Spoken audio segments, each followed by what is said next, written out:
So today we're joined by three of the most impactful labor leaders in the state. So let's start with some introductions. April Verrett, President SEIU 2015. April and I have been on this road together for some time now, and I can't tell you how much I've benefited from her wisdom and support. Also, it's been great to be able to share a laugh every now and then. Thank you for coming in, April. Cecily Myart-Cruz, President of United Teachers Los Angeles, someone I'm just getting to know, but from afar, I've been in awe of the grace and power in which she's moved into her leadership and taken on some of the most challenging times faced by public education in generations. And John Grant, President UFCW 770, a longtime labor leader and warrior for justice in all quarters. I'm always honored to share space with you, sir. So thank you all for coming in. So for all three of you, again, for making the time and coming to speak to us, you know, sometimes it's hard to think back on those opening days of the pandemic. But for me, one of the most indelible memories is the sense of gratitude for the essential workers that really kept us moving.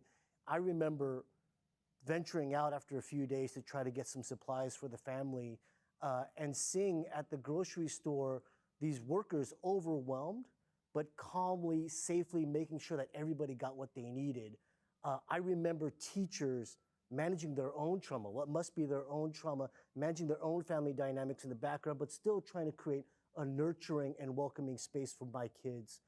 And hearing the stories of home healthcare workers that were doing everything they could to keep their patients safe and healthy.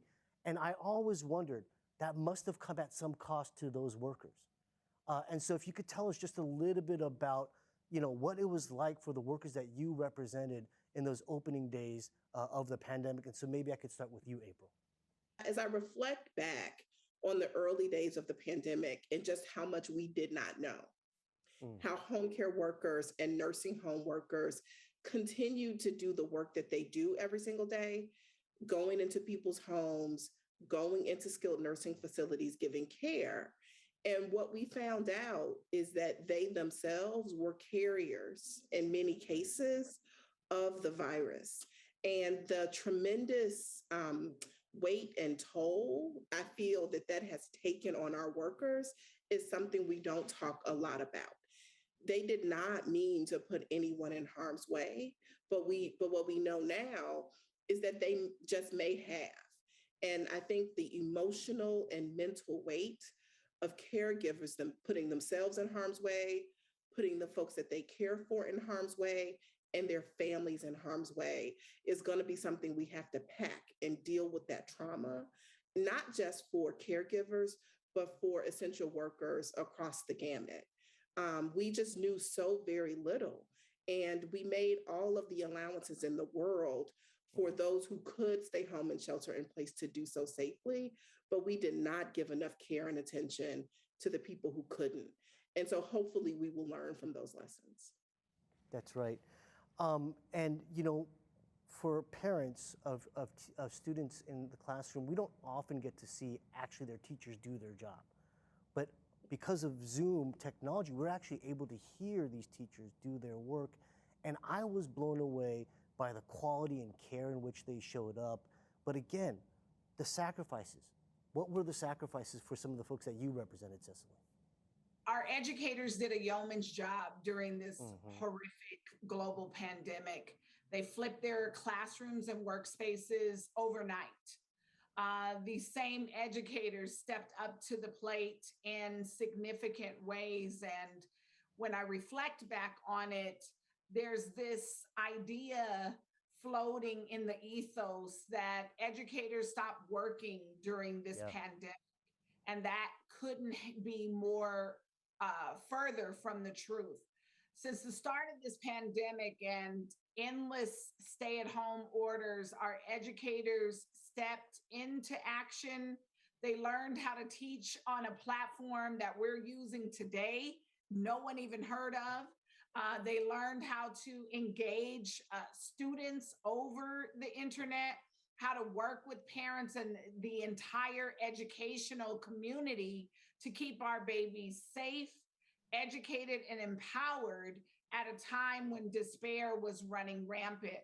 Our students of color had to deal with dueling pandemics. And I want to make sure that folks actually understand that COVID-19 was wreaking havoc, but also there were calls during that time for racial and social justice.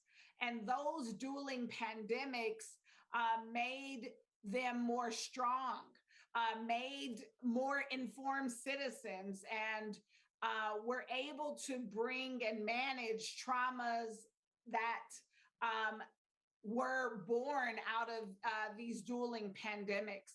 I appreciate you lifting up this idea about the racial disparities. And one thing that I feel like we are losing sight of is that COVID-19 did not create the racial disparities. COVID-19 just flowed along the racist landscape that we already had been building here for generations, and unfortunately landed on way too many of the highest need, hardest hit communities already. And so again, what the teachers had done for all of those communities as well is something that we always have to lift up and honor. So thank you so much. And Mr. Grant, in terms of commercial food workers, again, those are probably folks that we got to see under duress, right? In terms of people going out there and just trying to get, unfortunately, it was a run on toilet paper at first, but also food and just trying to make sure they had the nourishment that their families needed. And so if you could tell us a little bit about what those openings days felt like for you and your workers. It was a medical Katrina that came to rest inside each of these stores. And there's probably wasn't, I don't think there was another public gathering place other than a grocery store where people came during this period of when it all was locked down.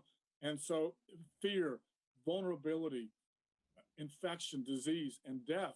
And then as times got worse, physical assault and battery, both from, trying to get the needed supplies and the toilet paper, but even later as sort of this right-wing, became a right-wing tribal battleground about not wearing masks, not observing social distancing, doing whatever the hell they wanted, physically assaulting clerks for wearing a mask. And they work tirelessly, as you said, without breaks, 7 days a week.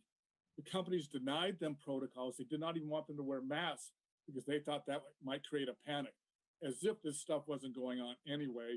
And then they began to figure out, how do we solve this problem? And we had town halls of over 16,000 workers call in with the solutions, because as we know, those closest to the problem are best able to provide the solutions. And that's what the testing, the protocols, all this in large part came from workers saying, no, this is what needs to happen. Frankly, I'm so proud of the workers. They were ahead of the CDC in terms of what was necessary to protect our communities. And at this point, worker health and safety was equated to public health and safety. Yeah. Thank you all for sharing these stories. I think it's one thing to applaud the heroes. It's another thing to recognize their humanity and, unfortunately, the trauma that they had to carry for us, and to make sure that we don't just applaud and move on, but that we help and address some of this that's going to be, unfortunately, an ongoing mental health issue for all of us, but particularly those that were on the front line.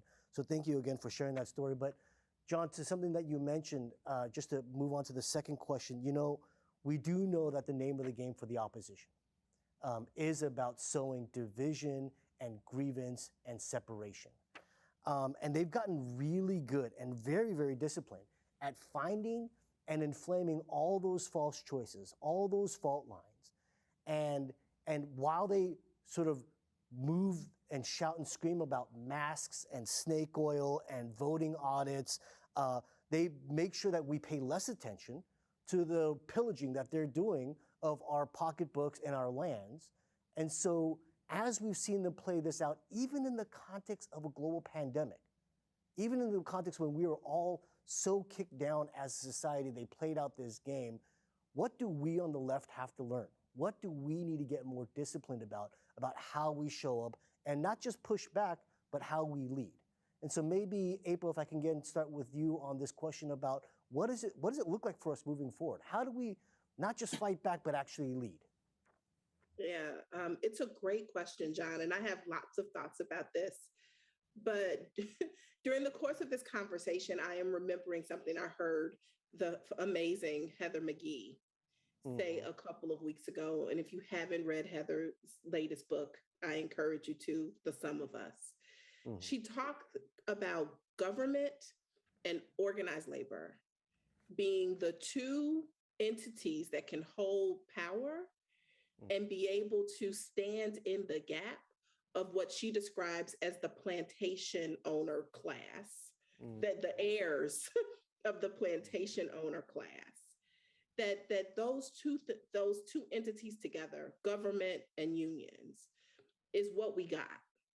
Yep. And it is not lost on me that what the opposition has done is made us hate as a whole, both government and unions. Yep. And so I think one of the things we have to get better about is being relentless and holding up the truth about who we are as unions.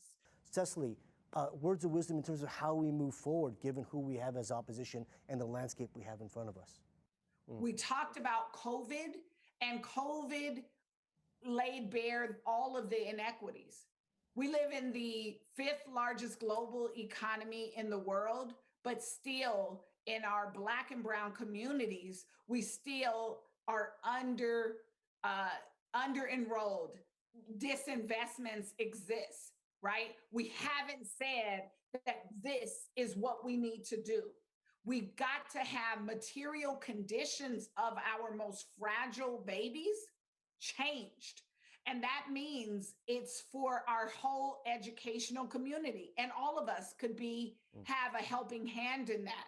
We want to make sure that our students are living up to and doing what is necessary, but the conversation has to be on greater investments that comes from the government, that comes from Sacramento, and we've got to fight together on that. We believe in the power of togetherness. We believe in the power of unions, and we believe in our young scholars. And if we are actually saying that together in unison with one voice, then there is nothing that we can't do. I hear you, Cecily, that we got to do that together. And so, John, what else? What else is in the mix here? What else do we have to think about as we move forward? We could go with that. I appreciate that, but I'm sure there's something you want to add on top of it. Our movements give us the chance to change a tragedy into change. You know, that has the potential. And for us, I think what came out of this similarly is the question of empowering workers. Our workers on their own, at the risk of being fired and some were suspended, closed the doors and refused to allow more people in to enable social distancing. They would stop work and sanitize themselves and their check stand. They would stop work if somebody wasn't wearing a mask. They would stop work if somebody was being, we had workers attacked with Nazi salutes, rammed with shopping carts, and workers stood up and said, you know what? Forget it. We're not working anymore. That right of health and safety empowerment has to be given to workers. But bring that voice that we have in the community to that voice to work.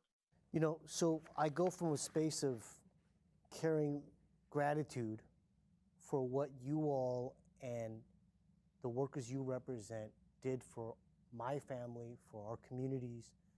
But I come out of this conversation also feeling this idea that even though the pandemic pushed us into this isolation and this question about social distancing, it made very clear, though, how tied we are together, how integrated this actually is.